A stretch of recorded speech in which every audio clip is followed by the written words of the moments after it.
अस्सलाम वालेकुम व्यूवर्स। आज हम रीड करेंगे इर्तिकाज़ नावल की एपिसोड 3। तो चलें अपनी एपिसोड स्टार्ट करते हैं। समीर हॉस्टल के अपने बेड पर बैठा थकन उतार रहा था कि उसने इंटरनेट ऑन किया। हर जगह निशा हयात की वही वीडियो वायरल हो रही थी। समीर ने पूरी वीडियो देखी और हैरत से उसका मुंह खुला का खुला रह गया। मेहरान मलिक, उसने खुद को गोली मारने की कोशिश की। समीर ने यकीन न करने वाले अंदाज में सर झटका। यार, लोग कितने अजीब होते हैं। उसके पास क्या नहीं है, इतनी बड़ी कोठी, स्पोर्ट कार्स, हर लग्जरी, और सिर्फ थोड़ी सी रोक टोक की वजह से उसने अपनी जान पर खेलने का सोच लिया। समीर को अपना वो पुराना सिला हुआ जूता याद आया और वो पुराना घर जहाँ उसके बाप ने उसे थप्पड़ मारा था। यहाँ हम एक एक पैसे और एक मौके के लिए तरस रहे हैं, और वहाँ वो लोग हैं जिन्हें मिली हुई नेमतों की कदर ही नहीं है। अगर मेरे पास उसका आधा भी होता तो मैं दुनिया बदल देता, लेकिन फिर उसे अचानक याद आया कि आप फालतू सोचने का वक्त नहीं है। उसने फ़ोन साइड पर रखा और अपने बैग की तरफ देखा। मुझे इन सब से क्या, मुझे कल सुबह ट्रायल्स के लिए रावलपिंडी पहुंचना है। रावलपिंडी वो शहर था जहां से उसकी किस्मत बदल सकती थी। उसने अपने बैग में वही पुराने जूते और अपनी किट संभाल कर रखी। उसने दिल में पक्का इरादा किया कि चाहे जूते टूटे हों या रास्ता मुश्किल, वो रावलपिंडी में अपने नाम का डंका बजा कर रहेगा। मेहरान ने मौत और शोहरत का रास्ता चुना था, लेकिन समीर ने कड़ी धूप और मैदान की मिट्टी को अपना मुकद्दर बनाने का फैसला किया था। निशा अपने कमरे में बैठी लैपटॉप पर काम कर रही थी जब उसके वालिदैन, जो आमतौर पर अपने कामों और सोशल लाइफ में मसरूफ़ रहते थे, अचानक उसके कमरे में आए। निशा उन्हें देखकर हैरान रह गई, क्योंकि वो दोनों एक साथ कभी उसके कमरे में नहीं आए थे। वाह निशा, इस वीडियो ने तो कमाल कर दिया है, उसके बाप ने अपने फ़ोन पर वीडियो की रेटिंग्स दिखाते हुए कहा। तुम्हें पता है, हर जगह तुम्हारी इस वीडियो की बात हो रही है, बड़े बड़े न्यूज़ चैनल्स इसे कवर कर रहे हैं। उसकी माँ ने भी मुस्कुराते हुए कहा, हाँ निशा, हमें अंदाज़ा नहीं था कि तुम्हारा असर और शौक इतना ज़्यादा है। हमारे सर्कल में सब पूछ रहे थे कि क्या ये हमारी बेटी है। निशा ने खाली नज़रों से उनकी तरफ देखा। उसके जहन में एकदम वो तमाम लम्हात आ गए जब वो अकेली बैठी उनकी तवज्जो के लिए तरसती थी, जब उसकी पीटीएम पर उनके पास वक्त नहीं होता था। आज उसे याद आया कि आखिरकार उनके पास उसे सराहने के लिए वक्त मिल ही गया, लेकिन सिर्फ इसलिए कि वो वायरल हो गई थी। जी, निशा ने मुख्तसर सा जवाब दिया। उसका दिल चाह रहा था कि वो उनसे पूछे कि क्या वो उसके काम की वजह से खुश हैं या उसकी शोहरत की वजह से, जो उनके सोशल स्टेटस में इजाफा कर रही थी। उसके बाप ने जोश में कहा, हमें तुम्हारी इस वीडियो की वजह से बहुत से नए बिजनेस कॉन्टैक्ट्स मिल रहे हैं। लोग मेहरान मलिक के बारे में पूछ रहे हैं। निशा, तुम अगली वीडियो कब अपलोड कर रही हो? निशा के लबों पर एक तलक मुस्कुराहट आई। उसे अब एहसास हुआ कि उसके वालिदैन के लिए वो अब एक बेटी नहीं बल्कि एक प्रोडक्ट है जो अब कामयाब हो चुकी थी।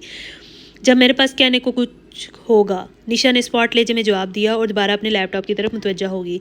इसके वालिदैन एक दूसरे को देखकर वहाँ से चले गए जैसे उनका काम पूरा हो गया हो। निशा ने गहरा सांस दिया। उसे मेहरान पर गुस्सा आ रहा था कि उसने अपनी जान खतरे में डालकर ये सब हासिल किया, लेकिन उसे अपने वालिदैन पर उससे भी ज़्यादा दुख हो रहा था कि उन्हें उसकी कामयाबी तब नजर आई जब पूरी दुनिया तालियां बजा रही थी। घर में अफरा तफरी का सामान था। सभी जल्दी जल्दी चीज़ें समेट रही थी और जहां जेब से मुखातिब हुई, जल्दी करें, अस्पताल भी जाना है, आज तो मेहरान को डिस्चार्ज कर देंगे। जहां जेब गहरी सोच में गुम थे, उनके चेहरे पर थकन और शिकस्त के आसार थे। बर्बाद कर दिया उस मेहरान ने हमें, वो तो मेरा ही बाप बन गया है। सबिया ने उनकी तरफ दुख से देखा। जहां जेब, हमें भी शायद उसे इस तरह नहीं रोकना चाहिए था, हमने भी फजूल में ही उस पर इतनी पाबंदियां लगाईं।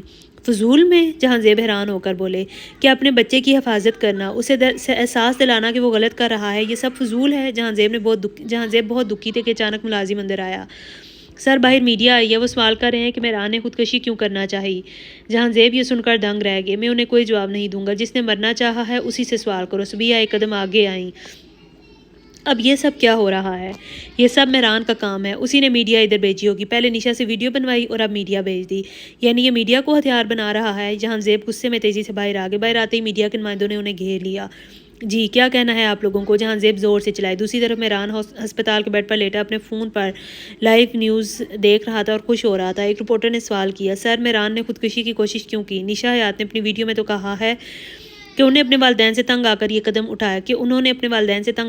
उठाया।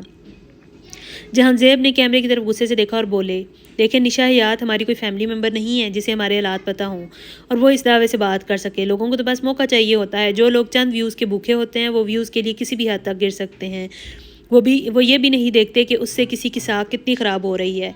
सर, क्या आप कहना चाहते हैं कि वो झूठ बोल रही है? लेकिन सर, मेहरान मलिक ने तो खुद वीडियो में, जहां जेब ने उनकी बात काट दी और गुस्से में अंदर चले गए। इधर मेहरान के होंठों पर एक फातेहाना मुस्कुराहट फैल गई, जबकि निशा अपनी वीडियो के नीचे आने वाले तबसरों और जहां जेब के इस बयान को देखकर अब अफसरदा हो रही थी। उसे अपनी वीडियो लगाने पर थोड़ा अफसोस होने लगा था। जहांजेब अंदर से टूट चुके थे। वो खामोशी से अपने कमरे की तरफ चले गए। समीर थका हारा रावलपिंडी पहुंचा। उसने सोचा था कि शहर बड़ा है तो हॉस्टल मिलना आसान होगा, लेकिन यहाँ की हकीकत कुछ और ही थी। रावलपिंडी वही शहर था जहाँ निशा और मेहरान रहते थे, लेकिन अभी समीर की मंजिल इनसे बहुत दूर थी। उसने कई हॉस्टल्स के चक्कर लगाए, लेकिन हर जगह किराया इतना ज़्यादा था कि समीर के होश उड़ गए। भाई इतना किराया, मैं तो सिर्फ ट्रायल्स के लिए 2 दिन रुकना चाहता हूँ, समीर ने एक मैनेजर से कहा।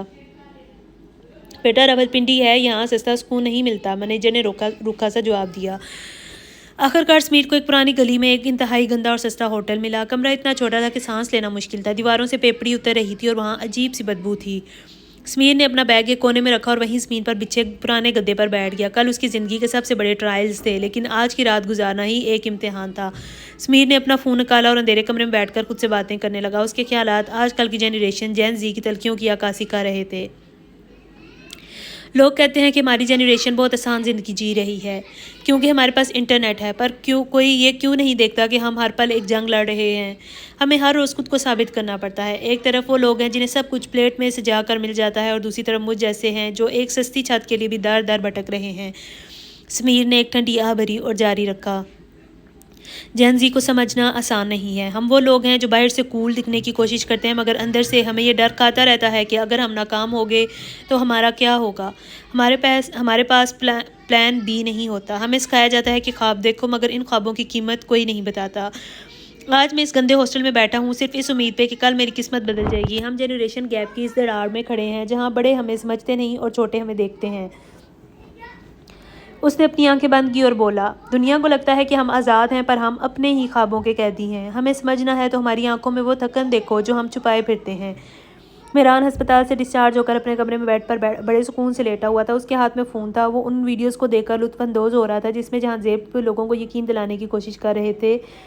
मेहरान ने ये सब किसी दबाव में आकर नहीं किया। हमने उसे हर आसाइश दी है। वो ऐसा क्यों करेगा? जहांजेब की बेबसी मेहरान के लिए सुकून का बाइस थी। अचानक जहांजेब गुस्से में कमरे में दाखिल हुए और अखबार मेहरान के मुंह पे मारा। देखो हर जगह यही खबरें छिपी हैं, आखिर तुम चाहते क्या हो? मेहरान ने मुस्कुराते हुए अखबार एक तरफ रखा और इत्मीनान से बोला, डैड मैं ये सब कुछ डिलीट करवा दूंगा, बस मुझे मेरा पासपोर्ट, गाड़ी की चाबी और थोड़ी स्पेस दे दें। जहांजेब ने चंद लम्हे से घूरा, फिर जेब से पासपोर्ट और चाबी निकालकर उसके मुंह पे मारी। हाँ डैड, ये हुई ना बात, अब देखना मेहरान मलिक क्या करेगा।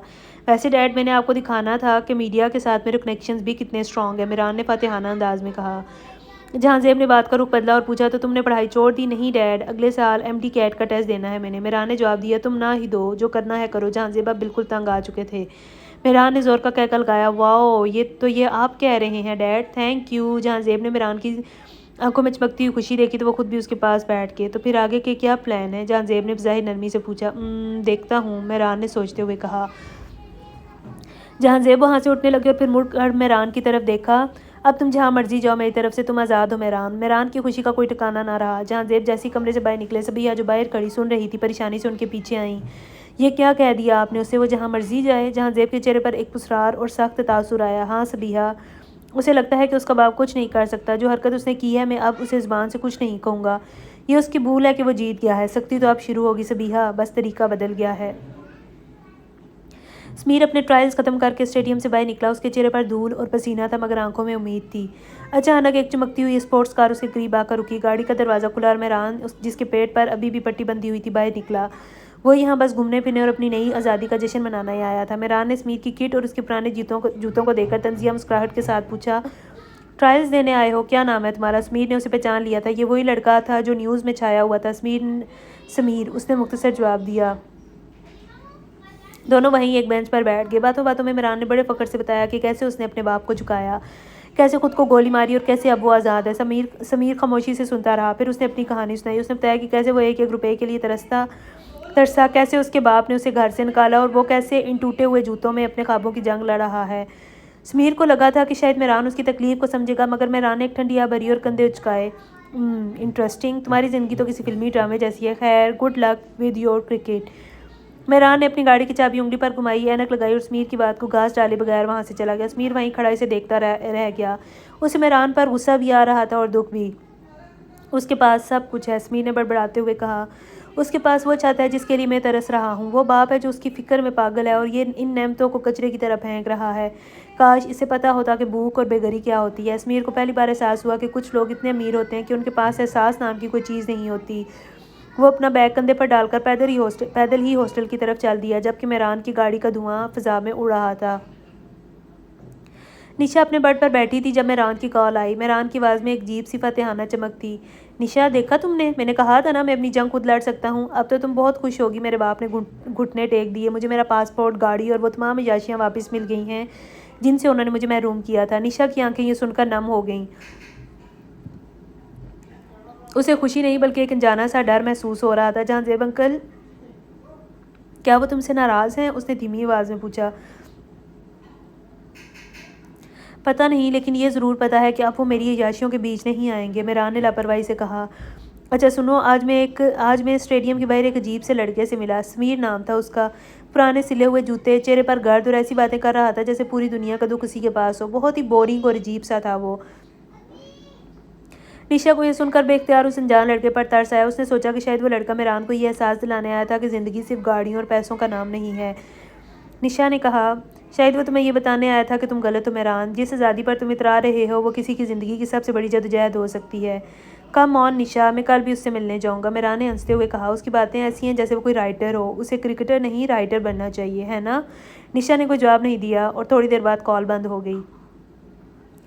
कॉल ख़त्म होते ही अनिया कमरे में दाखिल हुई। उसने निशा का उदास चेहरा देख लिया था। क्या हुआ निशा? फिर मेहरान का फ़ोन था। निशा ने एक लंबा सांस लिया और आनिया की तरफ देखा। हाँ आनिया, मेहरान को लगता है कि वो जीत गया है। उसे लगता है कि उसने अपने बाप को हराकर अपनी मर्ज़ी की ज़िंदगी पा ली है, लेकिन उसे ये नहीं पता कि ये खामोशी किसी बड़े तूफ़ान का पेश ख़ीमा हो सकती है। आनिया ने सोफे पर बैठते हुए पूछा, क्या तुम उसे इतना क्यों सोचती हो? मैं उससे नहीं सोच रही, मैं उस रवैये को सोच रही हूँ, मैं उसके रवैये को सोच रही हूँ। निशा ने संजीदगी से कहा। वो आज किसी समीर नामी लड़के का जिक्र कर रहा था जो ट्रायल्स देने आया है। एक तरफ वो लड़का जो टूटे जूतों में अपनी तकदीर बदलना चाहता है और दूसरी तरफ मेहरान है जो सब कुछ होते हुए भी अपनी ज़िंदगी बर्बाद करने पर तुला हुआ है। मुझे डर है अनिया कि मेहरान की यह ना उसे किसी ऐसी जगह ना ले जाए जहाँ से वापसी का कोई रास्ता ना हो। निशा ने खिड़की से बाहर देखते हुए उदासी से कहा। काश मेहरान इस समीर की बातों से कुछ सीख पाता, पर उससे तो दूसरों की ज़िंदगी एक नावल लगती है। समीर ट्रायल्स देखकर बाहर निकला तो उसके माथे पर पसीना था, मगर चेहरे पर एक इत्मीनान। मेहरान वहीं अपनी गाड़ी के पास खड़ा उसका इंतज़ार कर रहा था। मानना पड़ेगा यार, तुम्हारी बैटिंग तो बहुत अच्छी है, मेहरान ने खुश होकर कहा, जैसे वो समीर का बहुत पुराना दोस्त हो। दोनों वहीं बेंच पर बैठ के मेहरान ने अपनी वही आदत दोहराई और दोबारा अपनी याशियों और आसाइशों के किस्से सुनाने लगा, जैसे वो जानबूझकर समीर को जेलस करना चाहता हो। इस दौरान समीर के पुराने फ़ोन की घंटी बजी। स्क्रीन पर अब्बा लिखा देखकर समीर का चेहरा खिल उठा। वजाहत की कॉल बहुत अरसे बाद आई थी। हेलो अब्बा। समीर की आवाज़ में खुशी छुपाए नहीं चुप रही थी। हाँ समीर, मैंने सोचा पूछ लूँ कैसा है तू। वजाहत की आवाज़ में अब भी हो सकती थी मगर थोड़ी सी फिक्र भी थी। इनकी बातों से साफ लग रहा था कि वो अभी समीर के क्रिकेट खेलने से खुश नहीं है, बस हाल पूछने के लिए कॉल की थी। समीर को भी इस बात का अंदाज़ा हो गया था, इसलिए उसने मुख्तसर बात की और फ़ोन रख दिया। मेहरान जो ये सब देख रहा था हैरत से पूछा, तुम सिर्फ अपने डैड की कॉल आने पर इतना खुश हो गई हो? यार मुझे तो बिल्कुल पसंद नहीं कि मेरे डैड मुझे कॉल करें। मैंने तो उनका नाम भी अपने फ़ोन में हिटलर के नाम से सेव किया हुआ है। मेहरान अपनी इस बात पर ज़ोर से हंसा, लेकिन समीर के चेहरे पर हंसी का दूर दूर तक नाम न था। तुम्हें अभी पता नहीं चला ना कि तुम सेलेक्ट हुए हो या नहीं? मेहरान ने मौजू बदला। समीर ने नफ़ी में सर हिलाया। अभी नहीं, कुछ दिनों में मैसेज आएगा। ओह अच्छा, तुम कहाँ रहते हो? मेहरान ने पूछा। सियालकोट में, समीर ने मुख्तसर जवाब दिया। मेहरान फिर से अपनी ज़िंदगी के किस्से सुनाने लगा। इस बार इसने फ़ख्र से निशा का जिक्र किया। तुम्हें पता है वो जो निशा हयात की वीडियो वायरल हुई थी वो मैंने ही उसके ज़रिए लगवाई थी, ये बताने के लिए कि मैंने खुदकशी की कोशिश किया था कि डैड घुटने टेक दें और देखो मेरा प्लान काम कर गया।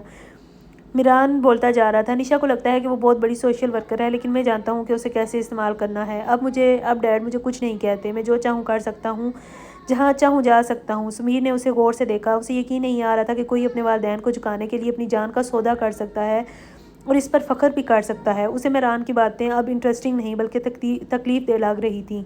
समीर ने अपना बैग उठाया और उसके जहन में अपने अब्बा की वो तलख कॉल थी जो शायद मेहरान की हर लग्जरी से ज़्यादा कीमती थी, क्योंकि उसमें कम से कम सच्चाई तो थी।